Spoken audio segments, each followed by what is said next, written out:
Olá, queridos irmãos, que a graça e a paz do Senhor Jesus esteja sobre a sua vida, sobre a sua família. Eu estou muito feliz de falar para vocês em mais um domingo, neste culto online da Igreja Batista Paulistana, hoje, domingo dia 29 de novembro de 2020. E que bom, que alegria ter você aí com a gente, que alegria nós recebermos, a sua participação e você nos receber na sua casa, no seu aparelho, no seu celular, na sua televisão. E o mais importante é que nós estejamos agora conectados com Deus, em comunhão com o Senhor, porque esse é um culto a Deus. Apesar de ser online, é um culto feito ao Senhor Jesus, por isso ele deve ser feito em temor ao Senhor e na perspectiva de que Ele é o nosso principal alvo, Ele é o nosso principal público-alvo, E o Senhor, a glória do Senhor é o nosso objetivo aqui nesse culto, nessa reunião. E eu quero também lembrá-los que, apesar de estarmos aqui reunidos online, você também tem a oportunidade de participar da nossa reunião presencial, todos os domingos agora às 10h45 da manhã, aqui na Rua Bueno de Andrade, número 679, na Aclimação em São Paulo. Você é nosso convidado também para participar das nossas reuniões presenciais, fazendo a sua inscrição em nosso site, ibpaulistana.com.br/reabertura, e eu aguardo vocês também presencialmente com todos os protocolos de segurança. Quero convidá-lo a orarmos juntos e pedirmos a bênção de Deus sobre essa reunião e pedimos ao Senhor que Ele se agrade deste momento e que a sua palavra fale a cada um dos nossos corações e que este momento de louvor, de música, de adoração também possa ser agradável ao Senhor Jesus Cristo, porque é para Ele que nós cantamos, é a Ele a quem adoramos, amém? Vamos orar? Obrigado, meu Deus, por este momento, por essa oportunidade de mais um culto online. Nós te suplicamos para que na Tua graça, na Tua misericórdia, o Teu Espírito Santo esteja entre nós, o Senhor seja glorificado, meu Pai, o Senhor se agrade de tudo que for realizado aqui e que o Teu Espírito alcance cada coração, cada vida que está conectada conosco, ó Deus, neste momento, Pai, que não seja mais um vídeo e que não seja, ó Deus, uma distração, mas que seja de fato uma oportunidade de transformação de vidas por meio da Tua palavra e por meio da oração, do culto ao Senhor, da adoração ao Senhor, por meio da conexão com o Senhor Jesus, através deste momento. Obrigado pela tecnologia, abençoa cada pessoa que está aí me assistindo, Pai, visita a vida dela, o coração dela, se ela estiver enferma, se ela estiver passando por alguma necessidade, esteja com elas agora e que Teu Espírito Santo as fortaleça. Nós oramos em nome de Jesus e para a glória do Senhor. Amém. Se você está ao vivo aí com a gente, escreva aí no nosso chat, nosso bate-papo, escreva bom dia, escreva aí a graça e a paz do Senhor Jesus, escreva amém no nosso bate-papo, Você pode aí conversar com os irmãos no nosso chat ao vivo no YouTube, O nosso canal youtube.com/Batista Paulistana. E também, se você é novo por aqui, nós queremos te conhecer, nós queremos conversar com você, escreva no nosso chat. Queremos aí acolher a sua vida, para estar com a gente. Nosso desejo é acompanhar para que você cresça espiritualmente, conheça mais da pessoa de Jesus. E nós fazemos isso com amor, com carinho, com atenção, com dedicação, porque essa é a nossa missão, tá certo? Nós queremos acolher vidas e levá-las ao cumprimento da missão de Deus e levá-las à transformação segundo a imagem de Jesus. Deus abençoe a sua vida. Fique agora com um momento de adoração através de cânticos e da música que é feita para louvar ao Senhor. Deus abençoe.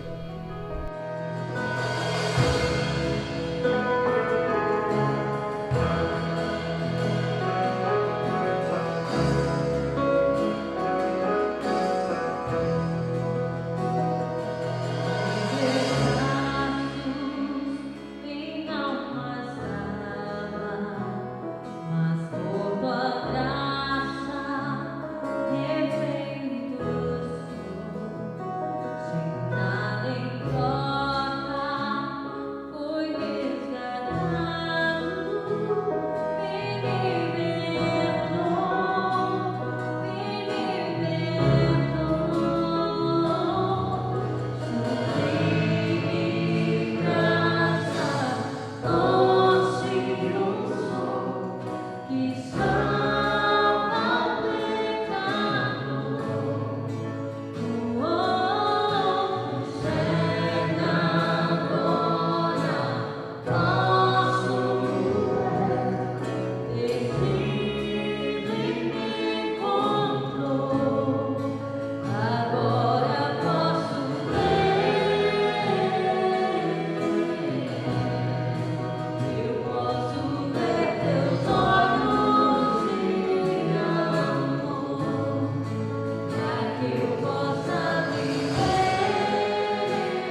Amém. Que tempo especial de louvor, de adoração.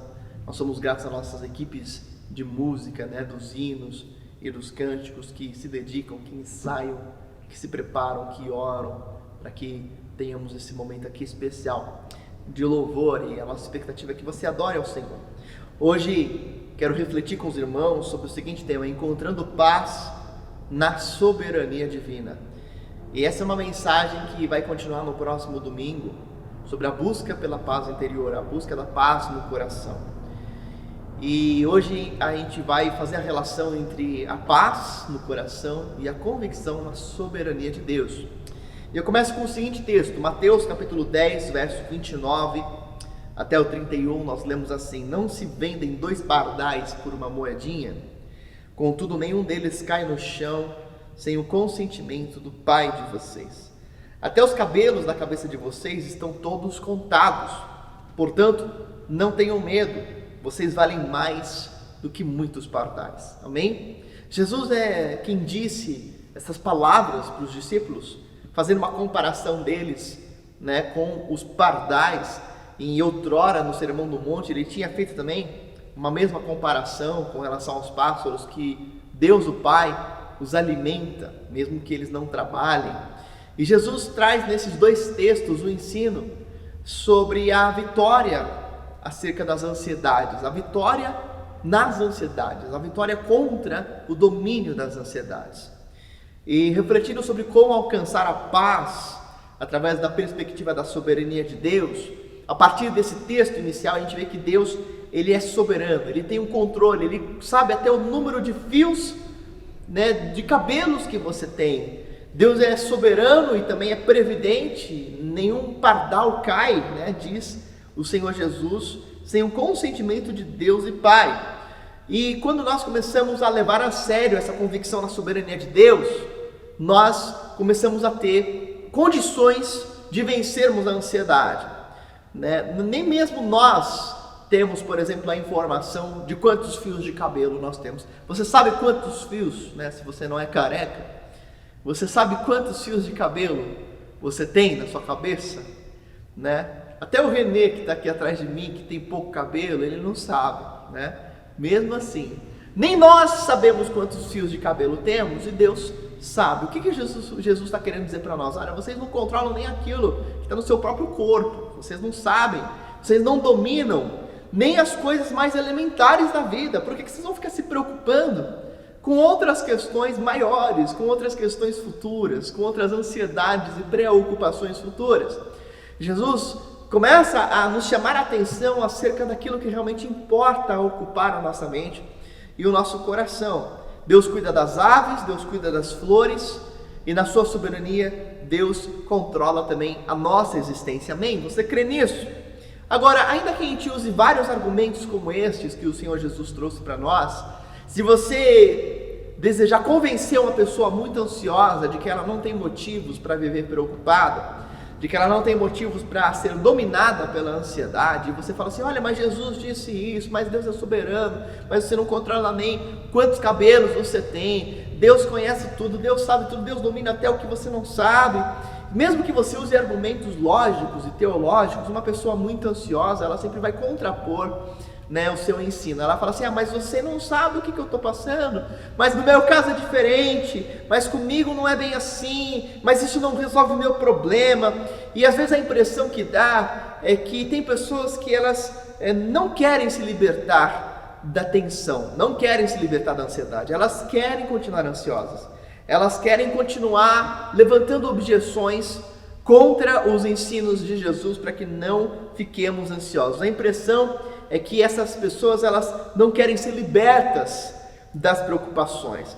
E de certa forma parece que Jesus, ele entende isso, tanto que ele personaliza a preocupação, né? Jesus considera a preocupação como uma espécie de um poder, quase que uma personalidade que se apossa da pessoa, e que ainda que a pessoa tenha condições de pensar sobre tudo isso, ela fica aí contra-argumentando com o poder da preocupação. É como se a preocupação fosse uma outra pessoa que ficasse dialogando com o indivíduo, né? E ficasse apresentando para aquele indivíduo várias e várias razões para que ele deva se preocupar. Então, por mais que a pessoa queira se libertar, parece que tem uma preocupação personificada falando para ela assim, não, você tem essas preocupações, você tem outros problemas para lidar, você precisa resolver tal coisa, como é que você vai lidar com isso, né?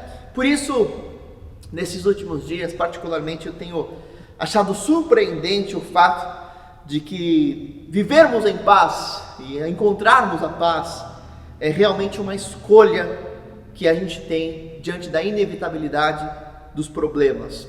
Sabe, a preocupação como essa personificação, como este ser, né, que vai se apossar de nós e que vai sempre trazer contra-argumentos para que a gente continue sempre preocupado, né? Essas preocupações elas vão sempre existir, porque os problemas vão sempre existir. Então, argumentos para que você se preocupe vão existir aos montes. Independente do momento em que você viva, independente da pandemia, independente do momento, independente de quanto dinheiro você tem na conta, a pessoa sempre vai ter argumentos para se preocupar, sempre vai ter motivos para se preocupar. Então, encontrar a paz interior, a libertação do domínio das ansiedades, é algo que depende muito mais das suas escolhas e das suas convicções do que das circunstâncias. A verdade bíblica é que alcançar a paz é algo que não está relacionado tanto às circunstâncias, mas principalmente quanto às suas convicções acerca da soberania de Deus que você mantém no seu coração. Por isso, eu quero desenvolver com os irmãos nesse culto, né? E no próximo domingo a gente vai desenvolver outros, mas hoje a gente vai trabalhar duas crenças essenciais acerca da soberania de Deus, que elas são fundamentais para que a gente alcance paz no coração. E a primeira crença essencial é a convicção de que Deus sempre foi e continuará soberano. Amém? Deus sempre foi e continuará soberano. Se você se considera um cristão, ou se você se considera alguém que crê em Deus, ou que crê nas Escrituras, você deve acreditar que Deus é o maior responsável pela sua vida. E que Deus, de fato, é a sua segurança em todas as instâncias.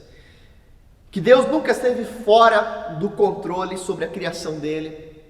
E que Deus, nem por uma fração de segundo, deixou de controlar todo o universo. Você crê nisso? Você crê que Deus é soberano hoje, da mesma forma em que ele foi soberano durante a criação do universo? Não é? Quando você observa a criação, o céu, o mar, as estrelas, as rochas, os animais, você vê a grandiosidade de tudo isso, a diversidade, a nossa pequeneza, e você vê, poxa, foi Deus quem criou tudo isso. E esse mesmo Deus quem criou tudo isso, que foi soberano, continua sendo Deus soberano nos dias atuais. Ele não mudou quanto à sua soberania. Há um texto do apóstolo Paulo aos Colossenses, Colossenses capítulo 1, verso 15 ao 17, que ele escreve assim: Cristo é a imagem do Deus invisível, o primogênito de toda a criação. Pois nele foram criadas todas as coisas, nos céus e na terra, as visíveis e as invisíveis, sejam tronos ou soberanias, poderes ou autoridades. Todas as coisas foram criadas por ele e para ele. E ele é antes de todas as coisas, e nele tudo subsiste. Olha que lindo isso aqui. Jesus Cristo, o primogênito, estava antes da criação, nele foram criadas todas as coisas, nele foram criados tronos, soberanias, poderes, autoridades, tudo foi criado por ele e para ele, e nele, Jesus, tudo subsiste. Isso é fantástico, porque esse texto evidencia a soberania de Deus em Cristo Jesus. A palavra subsiste significa literalmente manter unido. Então, quando o apóstolo Paulo diz assim que toda a criação, que tudo que existe subsiste em Cristo, significa que Cristo é quem mantém unido. Cristo é o propósito de toda a criação. Cristo é o propósito para o qual você foi criado. Você já não fez essa pergunta existencial? Para que eu existo? Para que eu fui criado? Você foi criado, o ser humano foi criado para a glória de Cristo, para expressar a imagem de Jesus. Em grego, a palavra subsiste aqui é do original sunistal, que também pode ser traduzido como colocar junto, por composição, por combinação, ensinar pela combinação e comparação, colocar com e unir as partes num todo. Olha que lindo! Nele, em Cristo, tudo subsiste, significa que em Cristo toda a criação se faz unida, tudo que existe nas eras vindouras, tudo que existe nas eras já passadas, tudo em Cristo subsiste. Quer dizer, tudo está sendo colocado junto para formar um todo. Não é maravilhoso isso? Jesus é a expressão do todo que foi criado. Aleluia! Ele é a expressão plena, né, da glória de Deus. Isso significa que Cristo é quem coloca junto e une todas as partes da criação para um propósito específico. Como Peterson escreveu na mensagem, na paráfrase desse mesmo texto, ele traduziu assim: tudo começa nele e nele encontra propósito. Ele tudo mantém até o presente momento. E essa é a ideia da soberania divina. É que Cristo está no controle, unindo todas as coisas, todos os complexos emaranhados do universo e todos os complexos da nossa vida cotidiana. Jesus está unindo tudo, amém? Jesus está no controle de tudo, nele tudo subsiste. Na mesma carta do apóstolo Paulo aos Colossenses, agora no capítulo 3, verso 1 e 2, Paulo escreve: portanto, já que vocês ressuscitaram com Cristo, procurem as coisas que são do alto, onde Cristo está sentado à direita de Deus. Mantenham o pensamento nas coisas do alto e não nas coisas terrenas. Em outras palavras, busquem as coisas norteadas por Cristo, né? Paulo está escrevendo assim: olha, não fiquem se arrastando por aí, cabisbaixos, absorvidos com o que está à frente de vocês. Olhem para cima e observem o que acontece ao redor de Cristo, porque em Cristo tudo subsiste. É a partir de Cristo, é na perspectiva de Cristo, é no olhar como Cristo que nós devemos seguir. Nós temos que aprender a ver a vida sob a perspectiva de Cristo, porque Ele está no controle de todas as coisas e nele tudo subsiste. Paulo, ele não questionava os seus problemas e circunstâncias ruins a Deus. Ele não ficava questionando a Deus por que ele passava por tantas prisões, tantos sofrimentos, tantas lutas, apedrejamentos, naufrágios, né? Por que ele sofreu tanto? Ele não questionava a Deus sobre isso. Quando Paulo escreve isso, ele mostra qual era a essência do seu pensamento. Ele mostra para nós que Paulo via a ação de Deus, o cumprimento da missão de Deus em cada uma das circunstâncias pelo qual ele passava. Ele encontrava nas intempéries da vida, nas dificuldades da vida, oportunidades em que Deus estava construindo o seu plano, em que Deus estava trabalhando a sua missão. Paulo, ele via todas as coisas do ponto de vista de Deus, ao invés de questionar a Deus sobre todas as coisas. Olha o segredo aqui, meu irmão. O segredo profundo da palavra é, ao invés de questionar a Deus sobre tudo, é aprender a olhar como Deus olha. É aprender a observar da forma como Deus está observando, da forma como Deus enxerga. E Deus está enxergando da onde? Do trono, soberanamente, reinando. O apóstolo Paulo e nós precisamos ser conduzidos, né, pela doutrina da certeza. Era assim que o apóstolo era conduzido. Ele era conduzido pela doutrina da certeza. O que é a doutrina da certeza? É considerarmos todos os acontecimentos conforme a soberania de Deus e os seus planos. Uma pessoa que não crê em Deus e que não tem esse relacionamento pessoal com Deus através de Jesus, ela não tem essa capacidade de viver sob a perspectiva da doutrina da certeza.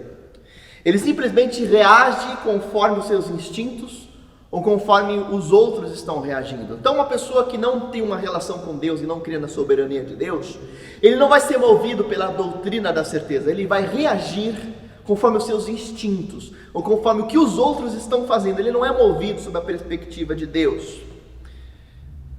Para ficar mais claro, é a ideia de um quebra-cabeça. Você já tentou montar um quebra-cabeça de 500 peças ou mais?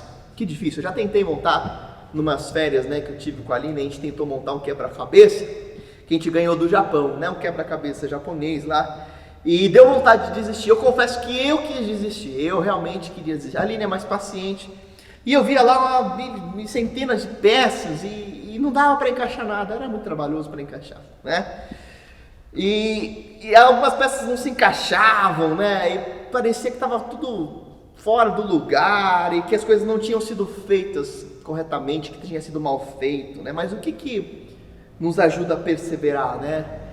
O que nos faz não desistir de um quebra-cabeça de 500 peças? é o fato de nós termos a imagem completa. Então na caixa você tem a imagem completa de como aquilo vai ficar. E aquela imagem completa é o que te dá norte, é o que dá forças, é o que dá motivação para você continuar buscando as peças certas. Mas é óbvio que todas as peças não vão se encaixar automaticamente. É óbvio que não vai ser fácil. É óbvio que você vai ter frustração para encaixar algumas peças. Mas cada vez que você encontra a pecinha certa, você tem uma satisfação tremenda. Cada vez que você fala assim, olha, essa pecinha vai aqui, pumba, e encaixa, você fala, uau, tem um sentimento de satisfação, ainda que pequeno, né? Mas dentro daquele contexto, daquela realidade, na montagem de um quebra-cabeça é grande. E assim é na nossa vida é um emaranhado de peças. A nossa vida é um grande quebra-cabeça complexo, que a gente não sabe como as coisas se encaixam, mas Deus tem a imagem final. Diga aleluia. Deus, Cristo é a imagem final. Sabe o que esse monte de quebra-cabeça da sua vida está montando? Está montando a imagem e o caráter de Jesus. A cada pecinha que você acha que não encaixa, é uma pecinha que está formando a imagem de Cristo na sua vida. Está formando o caráter de Jesus na sua vida. Está formando mais longanimidade. Sabe, cada coisa que não dá certo na sua vida, está formando perseverança. Cada coisa que sai dos trilhos da sua vida, está formando domínio próprio. Está formando fé, né? Está formando alegria. Cada vez que você se entristece, é uma pecinha do cultivo da verdadeira alegria, que está sendo montada aí no seu caráter. Você não pode desistir de montar essas peças. Você não pode desistir de olhar para a imagem final, que é a imagem de Jesus Cristo. Amém? Se você olhar só para a pecinha, você vai desistir. Se você olhar para o todo, você vai perseverar. Você vai continuar. E é assim que Deus vê. Essa é a perspectiva de Deus. Deus vê pela imagem da caixa. Deus não vê por cada pecinha quebrada. Deus está vendo o todo, né? A sua vida é assim. Agora, uma segunda convicção importante para encontrarmos paz na perspectiva da soberania de Deus é crermos que a sua história pessoal, a nossa história pessoal, tem um propósito diante de Deus. A sua história de vida tem um propósito. Há um livro que me impactou muito, chama Etapas na Vida de um Líder, de Robert Clinton.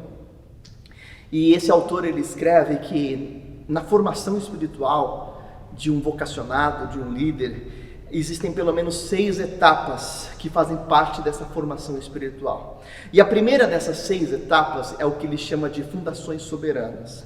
O que são as fundações soberanas?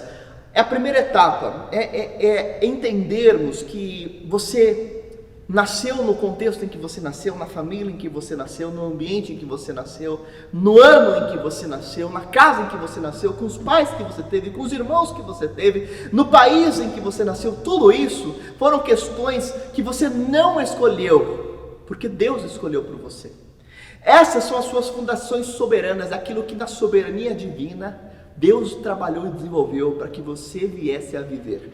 Quando eu penso na minha filha fez 3 anos recentemente, quando eu oro por ela, eu penso assim, Deus, obrigado, porque aprove ao Senhor a graça de sermos os pais terrenos desta pessoa, os pais terrenos da nossa filha.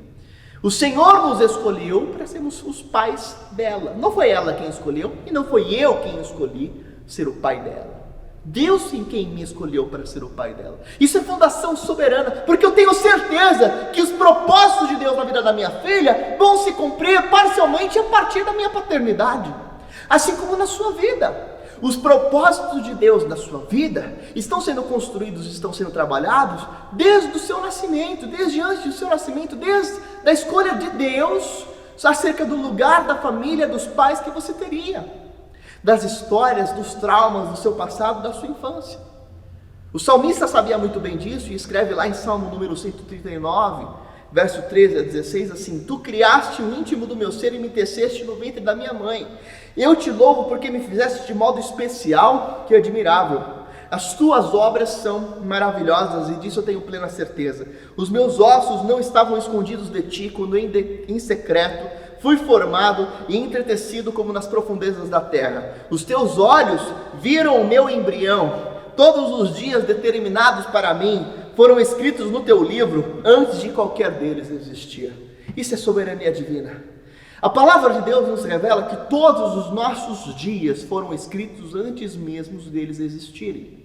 que o Senhor já nos conhecia antes de nascermos, que o Senhor já tinha visto e já tinha nos formado, já estava nos formando enquanto ainda éramos embriões. O salmista reconhece aqui que não foi ele quem escolheu o ventre do qual ele nasceria, não foi ele quem escolheu o seu país, a sua família, o seu contexto, o ano, não foi ele quem escolheu, porque foi Deus quem escolheu tudo aquilo. São as nossas fundações soberanas, são as escolhas de vida que nós não fizemos, porque Deus fez por nós. O apóstolo Paulo e todos os profetas praticamente tinham também essa mesma convicção. Quando nós lemos Gálatas capítulo 1, verso 15, numa mini biografia do apóstolo, ele escreve assim: mas Deus me separou desde o ventre materno e me chamou por sua graça. O apóstolo Paulo tem essa percepção. Ele vai entender o plano de Deus depois que ele se converte a Cristo, depois que ele entende a pessoa de Jesus, mas ele percebe que desde o ventre Deus já estava trabalhando na vida dele. Você consegue perceber isso? Talvez você teve um encontro com Jesus adulto, você entendeu quem era Jesus adulto, mas desde o seu ventre Deus já estava trabalhando na formação da sua história, da sua personalidade, do seu caráter, das suas características pessoais, dos seus dons, das suas experiências. Isso é o que te faz único, isso é o que faz com que Deus tenha um propósito único na sua vida. Você crê nisso? Essa crença de que Deus tem um propósito na minha vida é o que me traz paz. Esta crença na soberania de Deus me confere a certeza de que nada escapa do controle das mãos do Senhor Jesus. Características da personalidade, sejam elas boas ou más, experiências e contextos, tudo isso foi usado e tem sido usado por Deus na sua vida para formar um pouco dele, ou mais dele em você. Sabe, meus irmãos, inclusive o gênero, o seu sexo, a sua raça, a sua cultura, o seu idioma, todos esses atributos foram escolhas de Deus. Você é brasileiro porque Deus escolheu que você fosse brasileiro. Por isso você tem um propósito a partir da sua nacionalidade no Brasil. Não fuja do seu propósito como brasileiro. Você tem a sua etnia, ou você tem o seu gênero, seja homem ou mulher, porque Deus escolheu isso para você. Eu tenho certeza, Deus escolheu que a minha filha fosse mulher, nessa geração, nesse tempo, porque eu creio que Deus tem um propósito para isso. Assim como Deus tem um propósito na sua vida, assim como Deus me fez ser homem, porque Ele tinha um propósito em tudo isso. Não fuja da identidade que Deus está te dando, que Deus te concedeu.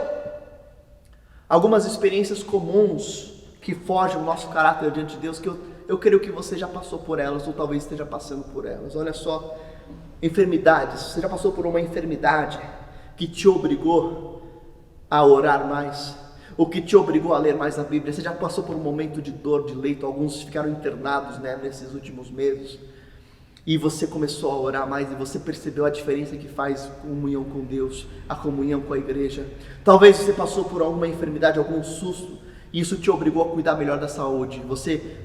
Pessoas que sofreram um infarto, de repente elas vão no médico e falam assim: olha, é o seguinte, você tem um coração que está comprometido, você precisa se alimentar melhor, você precisa fazer atividade física. As pessoas mudam os seus hábitos a partir de experiências difíceis. Pessoas começam a caminhar. Eu lembro quando eu fazia corrida no Parque da Aclimação, eu sempre via lá alguns idosos correndo, pessoas acima do peso, correndo, provavelmente pessoas que tinham tido AVC caminhando. Por quê? Porque são pessoas que percebem que elas precisam mudar, e elas só mudam depois de uma experiência difícil na vida, depois de uma experiência traumática. Traumas de infância também nos levam a fortalecer alguns mecanismos de defesa do nosso ego, mecanismos de defesa da nossa persona, que fazem parte da nossa personalidade.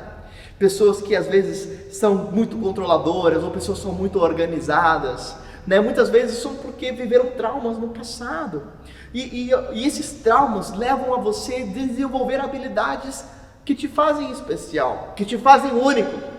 Pessoas que passam por crises financeiras, como essa que agora muitas famílias estão passando durante a pandemia.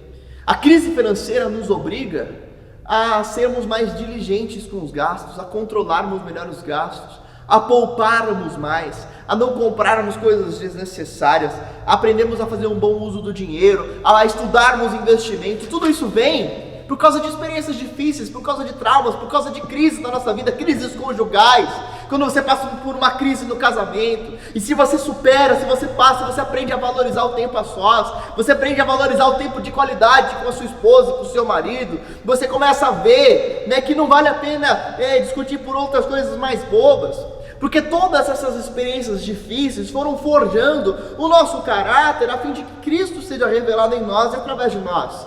Você consegue se lembrar de alguma situação difícil que você passou, que você enfrentou, aquela situação que parecia ser impossível na sua vida, né?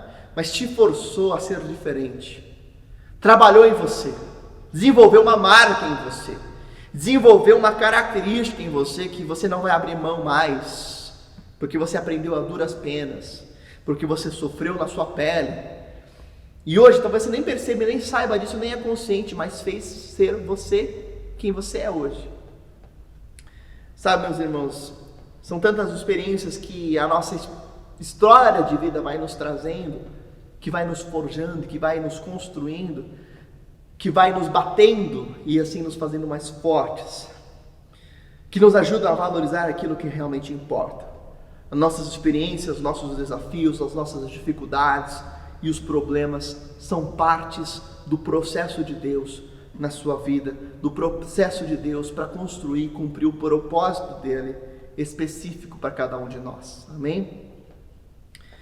Eu concluo dizendo que a paz é realmente uma escolha nossa diante das inevitabilidades dos problemas. A paz não é algo que se encontra com a ausência de dificuldades. A paz é algo que se obtém pela perseverança em algumas crenças.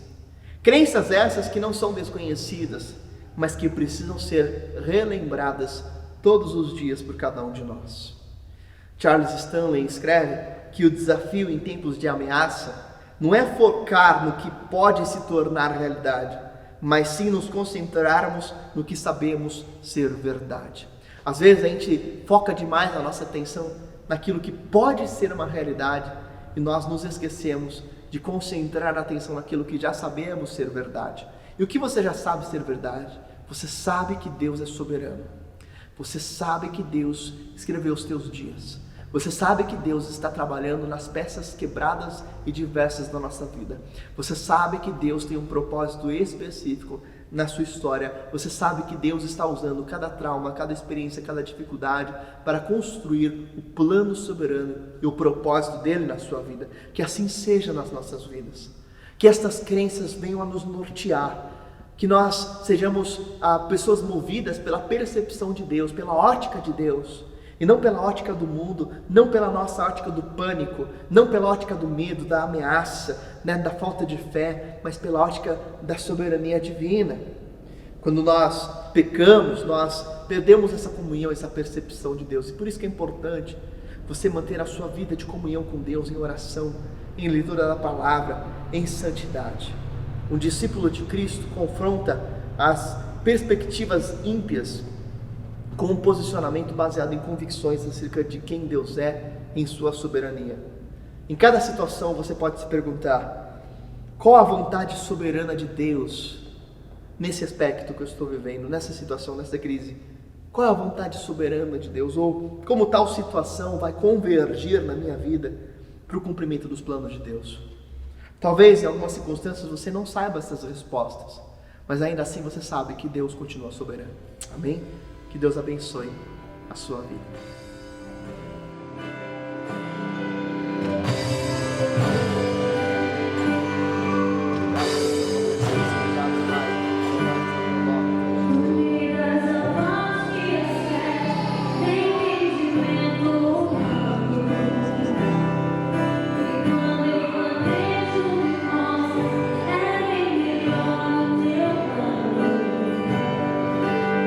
Misericórdia me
Amém, queridos irmãos?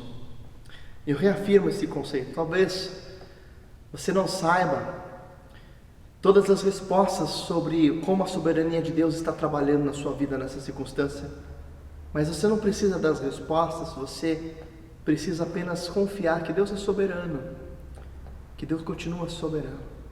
No próximo domingo eu te convido para assistir a mensagem que será a continuação dessa. Por hora eu quero te convidar a orarmos juntos nessa hora. Obrigado, meu Deus, pela tua palavra. Eu te suplico para que teu Espírito Santo confirme, consolide as verdades da tua palavra em cada coração e ajude cada irmão, cada irmã, cada pessoa que ouviu esta mensagem, meu Deus, a compreender o teu querer e a se libertar do domínio das ansiedades, sabendo que tu és soberano, Deus. Obrigado, Pai, pela certeza que podemos ter de que o Senhor tem um propósito para cada um de nós e que esta verdade esteja no coração de cada um que me ouve e que ora comigo agora. Oramos em nome de Jesus e para a tua glória. Amém. Amém. Se você orou comigo, escreva aí amém no nosso bate-papo. E se você é novo por aqui, se você está acompanhando as nossas mensagens, mas ainda não nos conhece pessoalmente, a nossa igreja, nós queremos te conhecer. Participe de um dos nossos pequenos grupos multiplicadores, todas as terças-feiras à noite, online. Você pode enviar uma mensagem aí no nosso bate-papo, aí nos nossos comentários ou no nosso site. Você pode entrar em contato conosco no nosso site bpaulistana.com.br ou no nosso WhatsApp, nosso número de WhatsApp que aparecerá aí na sua tela. Envie uma mensagem pelo site, pelo WhatsApp ou aí no nosso bate-papo falando assim: eu quero participar de um pequeno grupo. Como eu faço? e um dos irmãos, um dos nossos líderes, vai entrar em contato com você e vai te convidar para participar de um pequeno grupo multiplicador. Lá é o lugar para acolhimento, para relacionamento, para oração, para cuidado, para comunhão, para olharmos nos olhos uns dos outros e ajudarmos uns aos outros a caminharmos na semelhança de Jesus Cristo. Eu espero você que já é membro da nossa igreja, participe de um dos nossos pequenos grupos multiplicadores.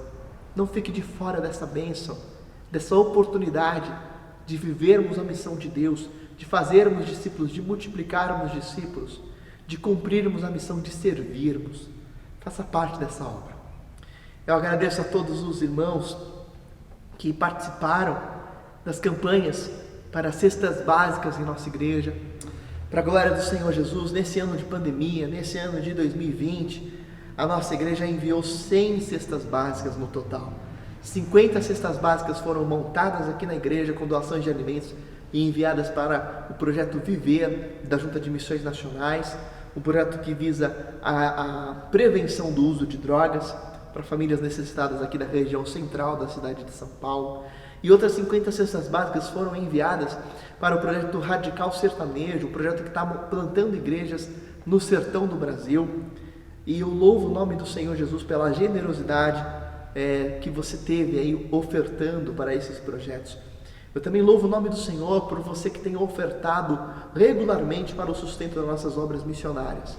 Todo mês nós enviamos ofertas e nós oramos, intercedemos e ajudamos com o serviço voluntário ao Lar Batista de Crianças, a Casa AEAS, que é uma casa de acolhimento para pacientes em trânsito, o Lar Batista, que é o orfanato, a Cristolândia, que é a casa de recuperação para dependentes químicos.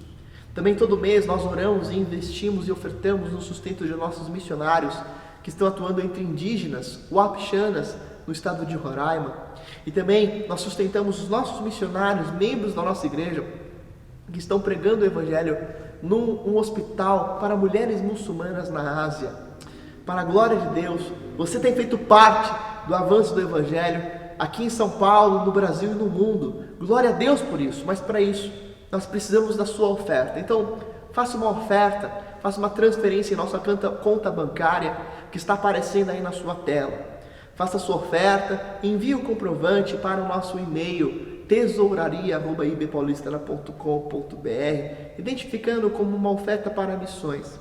Se você quiser entregar também uma contribuição voluntária, mensal ou pontual para a nossa igreja, para o sustento dessa obra, você também pode fazer uma contribuição nessa mesma conta que está aparecendo aí na sua tela. E certamente você fará isso com uma atitude de adoração e Deus será honrado com a sua atitude e com a sua postura. Desde já eu oro e agradeço a cada irmão, cada irmã que tem sido fiel no sustento desta obra. E também quero conclamar os irmãos a fazerem parte de um projeto que será realizado no dia 5 de dezembro, que é o nosso Bazar de Natal Missionário, o nosso grande Bazar de Natal Missionário. E você é meu convidado para participar deste bazar. E como é que você pode participar? Bom, uma das formas mais práticas é doando. Você pode doar roupas, sapatos, brinquedos, você pode doar também eletrodomésticos, instrumentos musicais, o que você puder doar. Você pode trazer aqui em horário comercial e a sua doação ela vai ser revertida em oferta para missões. Ela vai abençoar a comunidade. Há muitas pessoas, existem muitos imigrantes, muitas pessoas que convivem e moram aqui no nosso bairro, que serão abençoadas com suas doações. E também você vai abençoar a si mesmo. Jesus disse, mais bem-aventurado é dar do que receber. E quando você adere ao movimento minimalista cristão, quer dizer, quando você se liberta de se definir pelo que tem e começa a ser definido por quem Jesus te faz ser, você vive uma grande bênção na sua vida, que é a libertação das posses. E você se define por quem Cristo te faz ser. Você não precisa de muito, Você precisa de boas coisas. Mas se você tem coisas lá que você não está usando, doe. Isso vai ser uma grande bênção na sua vida, certo? Então você é nosso convidado para participar desse grande bazar missionário. E também da nossa escola bíblica discipuladora, todos os domingos às 9h30 da manhã, pelo Zoom e também presencial. Se você quiser participar presencial, você pode vir aqui domingo às 9h30 e participar conosco da Escola Bíblica, e também online pelo Zoom. Nós temos aí uma média aí de 15 a 20 alunos participando todos os domingos da nossa classe especial da Escola Bíblica Discipuladora, que está estudando o livro de Gênesis. Também quero dizer meus parabéns para os aniversariantes dessa semana. No dia 2 de dezembro faz aniversário a Meline. Parabéns, querida Meline, né, que celebrou seus 15 aninhos aqui no ano passado, né, foi uma bênção. E também, dia 2 de dezembro, faz aniversário de casamento os irmãos Enio e Sandra. Parabéns para os queridos irmãos Enio e Sandra Pironi, são muito queridos e muito amados por todos nós, que Deus os abençoe grandiosamente. Quero convidá-lo a orarmos juntos nesse momento. Então aí na sua casa, oremos ao Senhor e vamos agradecer a Deus pelo seu cuidado sobre nós. Pai, obrigado pela tua presença e por mais um culto online. Eu oro para que cada vida, cada irmão e cada pessoa que nos assistiu continue a viver em comunhão profunda com o Senhor e busque, Deus, mais intimidade contigo e viva a tua missão. Que a graça do Senhor Jesus, o amor de Deus o Pai e a comunhão com o Espírito Santo sejam com todos nós, com todo o povo de Deus espalhado pela terra, agora e para todos, sempre, em nome de Jesus. Amém, amém, amém. Que Deus abençoe muito a sua vida. Dê um abraço aí nos seus irmãos que estão ao seu lado e um grande abraço a todos. A gente se vê nas próximas atividades. Terça-feira PGM, quarta-feira culto de oração pelo Facebook, às 20 horas ao vivo, né? Os encontros de PGMs, Escola Bíblica Discipuladora. Sejam todos aí muito bem-vindos conosco. Deus os abençoe e tchau, tchau.